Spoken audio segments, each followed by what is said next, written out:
Hello, MA final के विद्यार्थियों, good morning. आज आपको पॉलिटिकल ज्योग्राफी के अंतर्गत शहरी जनसंख्या के बारे में पढ़ाया जाएगा। राजनीतिक भूगोल में जनसंख्या अध्ययन के विविध स्वरूपों में शहरी जनसंख्या भी महत्वपूर्ण स्थान रखती है, क्योंकि वर्तमान समय में शहर आर्थिक एवं सामाजिक केंद्र ही नहीं अपितु राजनीतिक गतिविधियों के केंद्र भी होते हैं। औद्योगिक क्रांति के पश्चात शहरों का विकास अधिक हुआ है। ग्रेट ब्रिटेन में औद्योगिक क्रांति के पश्चात शहरों में इतना अधिक जनसंख्या का आगमन हुआ कि वहाँ के शहरों में अत्यधिक समस्याएं उत्पन्न हो गई। इस प्रकार शहरों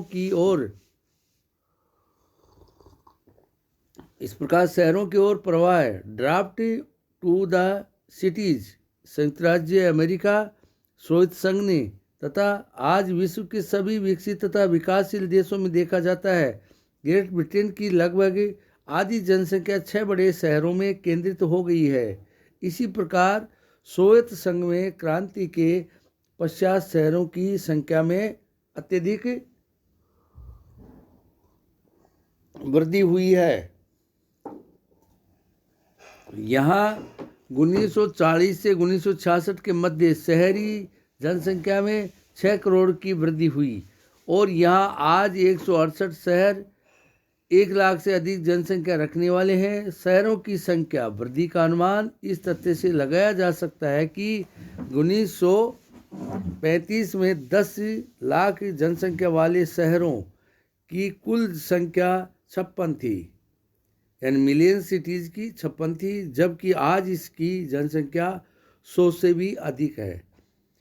वर्ष 1800 में केवल 1.7% नगरीय जनसंख्या थी, जो 1900 में 5.5%, 1975 में 25.8 तथा वर्ष 2000 में तक 39.5 होने की संभावना है। और अब तो इसे 2021 हो गया है, यानी कि ये 45% तक होने की संभावना हो गई है। इस शहरीकरण के अनेक सामाजिक व आर्थिक प्रभाव हुए हैं, जिनका विवेचन यहाँ अपेक्षित होगा, किंतु राजनीतिक प्रभाव की दृष्टि से 2 तथ्य महत्वपूर्ण है। प्रथम, हवाई युद्ध तथा आधुनिक अस्त्रों के प्रयोग के कारण शहरी आक्रमण से अत्यधिक भेद्य हो गए हैं। आज विश्व का कोई शहर आधुनिक आयुधों की सीमा से बाहर नहीं है तथा इसके द्वारा होने वाली हानि का अनुमान हिरोशिमा और नागासाकी जैसे शहरों में लगाया जा सकता है, जो 1945 के अंदर जो द्वितीय विश्व युद्ध हुआ था उसके अंदर एटम बम गिराए गए थे। द्वितीय, शहरों में अत्यधिक जनसंख्या जमाव से अनेक समस्याएं जैसे आवासीय स्थान, प्रदूषण, पेयजल, परिवहन आदि होती है। साथ ही जनसंख्या का शहर की ओर निरंतर प्रवाह होता रहा है। इसको आरयू स्ट्रीम और रूरल अर्बन स्ट्रीम की संज्ञा दी जाती है।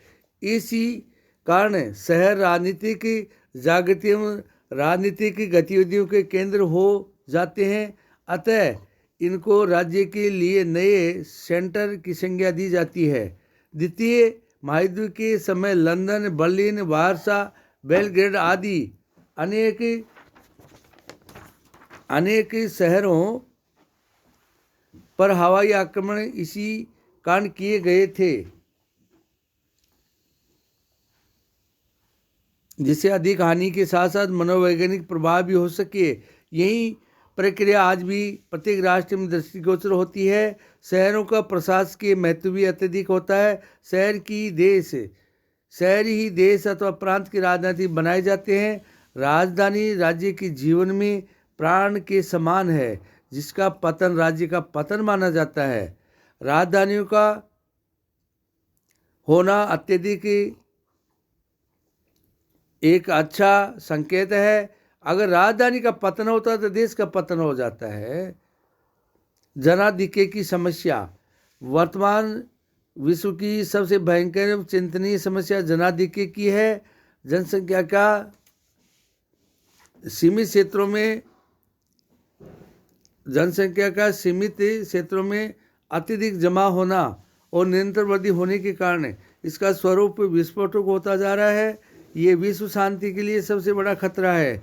यद्यपि जितनी साधारणतया जनसंख्या जनाधिक्य को संबोधित किया जाता है, उतनी इसकी व्याख्या भी कठिन है। इसके मापन के लिए कुछ केवल जनसंख्या घनत्व को, कुछ को कृषि क्षेत्र योग्य क्षेत्र को, अन्य वास्तविक कृषि के क्षेत्र को तथा कुछ कृषि कार्य में लगे मनुष्य के आधार पर निर्धारण करते हैं, किंतु किसी भी सीमा को अंतिम रूप से स्वीकार नहीं किया जा सकता है, क्योंकि जैसे अभी आपको बताऊंगा, प्रमुख देशों का मानव स्थापन अनुमान उन देशों की जनसंख्या दबाव को प्रदर्शित करता है।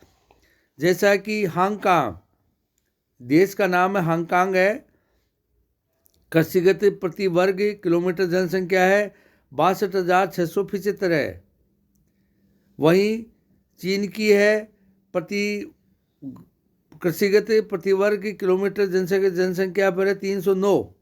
यानी देखिए हांगकांग के ऊपर कितना 62,675 है और चाइना के अंदर 309 है। इसी प्रकार आपको इंडोनेशिया में कृषिगत प्रति वर्ग किलोमीटर जनसंख्या 524 है इंडोनेशिया में, और वहीं ऑस्ट्रेलिया में 5 ही है, मात्र 5 है। देखिए आप कितना इसके अंदर गैप है। यद्यपि तालिका से जनसंख्या भार का सामान्य अनुमान हो जाता है, किंतु वास्तव में जनाधिक्य एक सापेक्ष तथ्य है।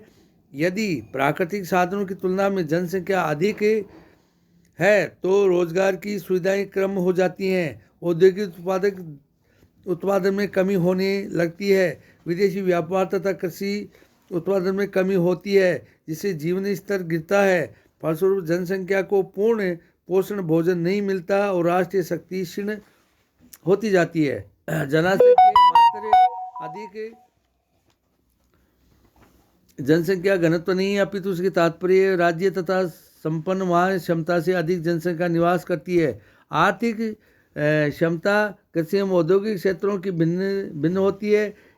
पूर्वी यूरोप का कृषि निर्भर क्षेत्र सदैव से जनाधिक्य का क्षेत्र रहा है। यही कारण है कि यहाँ गरीबी एवं स्थानांतरण की प्रवृत्ति रही है। इटली में अधिक जनसंख्या से स्थायी नियोजन की समस्या रही है। एशिया में समस्या और अधिक भयंकर होती जा रही है। यहाँ चीन और भारतीय जनसंख्या इस देशों के लिए अपितु विश्व अब एशिया महाद्वीप के लिए खतरा है। जापान में वृद्धि की दर अधिक होने के कारण जनसंख्या स्तर बनाए रखने की समस्या है। इसलिए जनाधिक्य के लिए कहा जाता है कि जनसंख्या दबाव के फलस्वरूप अस्थिर दशाएं उत्पन्न होती हैं, जिसके कारण अंतर्राष्ट्रीय जटिलता को जन्म होता है।